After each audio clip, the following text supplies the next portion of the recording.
Pour clôturer le mois de mars consacré à la femme, l'ONG La Charité avec le Seigneur Jésus-Christ a organisé le 25 mars à la salle Chaubeuse un meeting des femmes. L'ONG, dirigée par Madame Marceline Vita, entendait par cette rencontre honorer la cinquantaine de femmes veuves qu'elle encadre notamment à Kinshasa.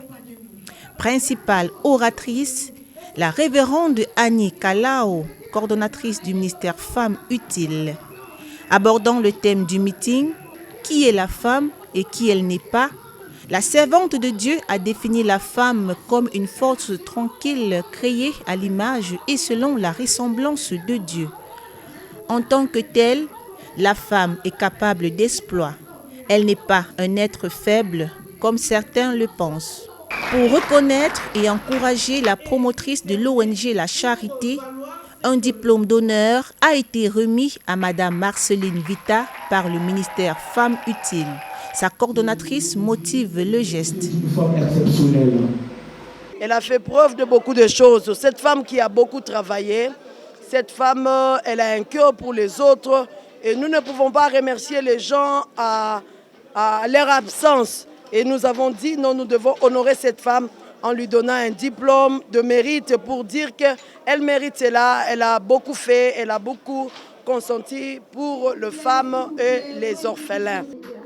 Pour permettre aux participants à ce meeting d'avoir une idée exacte de la personne et des actions de la présidente de l'ONG La Charité, une vidéo a été projetée. En substance, elle présente la vision et la mission de cette femme de cœur en faveur des orphelins et des veuves.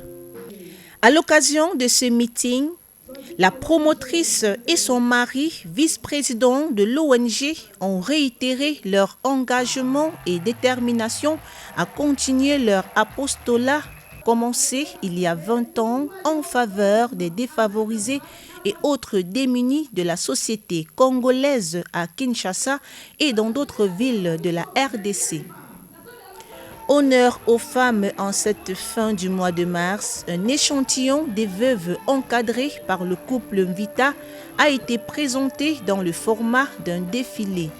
Elles étaient habillées en pagne spécifique de l'ONG La Charité. Pour accroître le financement en faveur des